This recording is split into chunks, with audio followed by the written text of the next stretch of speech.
মানে বাংগালোৰ থাকে গতিকে ইয়াত ঘৰটো অকলশৰীয়া হৈ গ'ল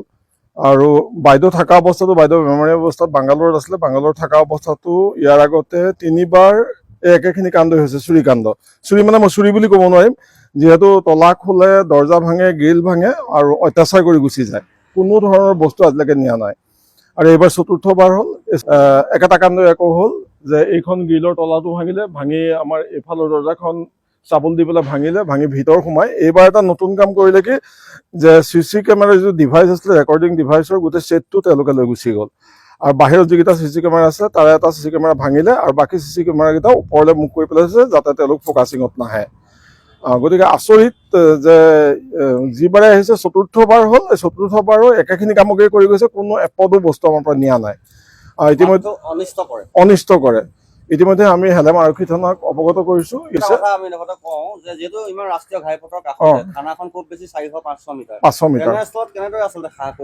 আটাইতকৈ ডাঙৰ কথা এইটো যে ইমান ওচৰতে থানা কিন্তু ইমান উদ্ভণ্ডালি কৰি আছে চতুৰ্থবাৰ হ'ল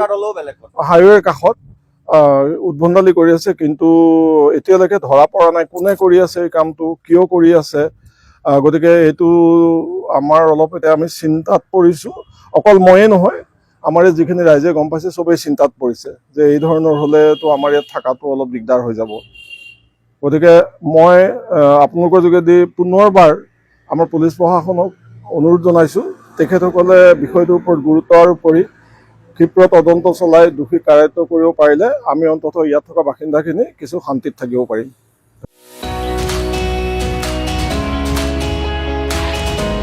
मोनसे फोसावथाय bachelor of vocational nursing care लानो गोसो गुदुं लाइमोनफोरनि थाखाय मोनसे गोजोनथाव खौरां बाक्सा जिल्लानि सिङाव थानाय बरमायाव rural institute of health science group of vocational nursing एडुकेशनाव बेचलर अफ भकेशनेल नार्सिं केयारनि थाखाय मुं थिसननाय एबा एडमिशना सोलिगासिनो दं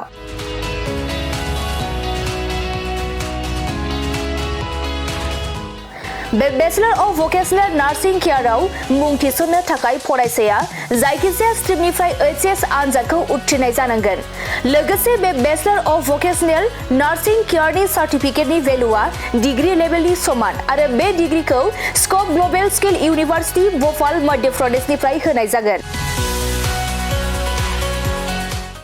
गुबैयै भकेशनेल नार्सिंनि सायाव बे bachelor of vocational nursing care कोचिंखौ होनाय जायो आरो बे कोचिंआ जोबखांनायनि उनाव नोंथाङा सरकारि साख्रि कर्परेट साख्रि आरो प्राइभेट साख्रि मोननायनिबो सुबिदा दं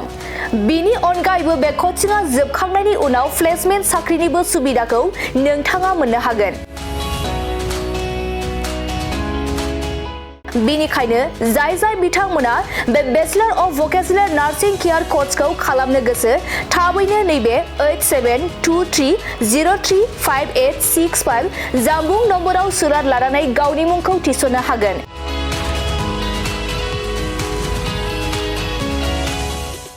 खुलुमबाय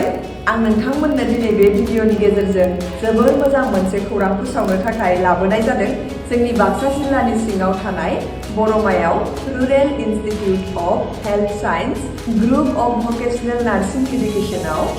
bachelor of vocational in nursing केयारनि एडमिशना सोलिगासिनो दङ आरो बेयाव एडमिशन लानो थाखाय स्टुडेन्टआ जायखिजाया स्ट्रिमनिफ्रायनो 12 पास जानाय जानांगोन आरो बेनि सार्टिफिकेटनि भेलुआ ग्रेजुवेट लेभेल एबा डिग्री लेभेलनि समान आरो बे डिग्रीखौ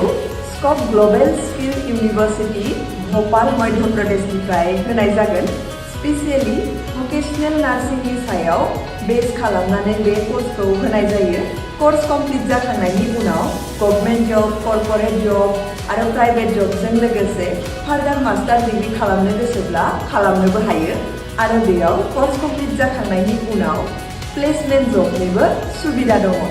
बिदिब्ला एथ' मोजां सुबिदाखौ जों मानो जोंनि आखाइनिफ्राय बारग'होनो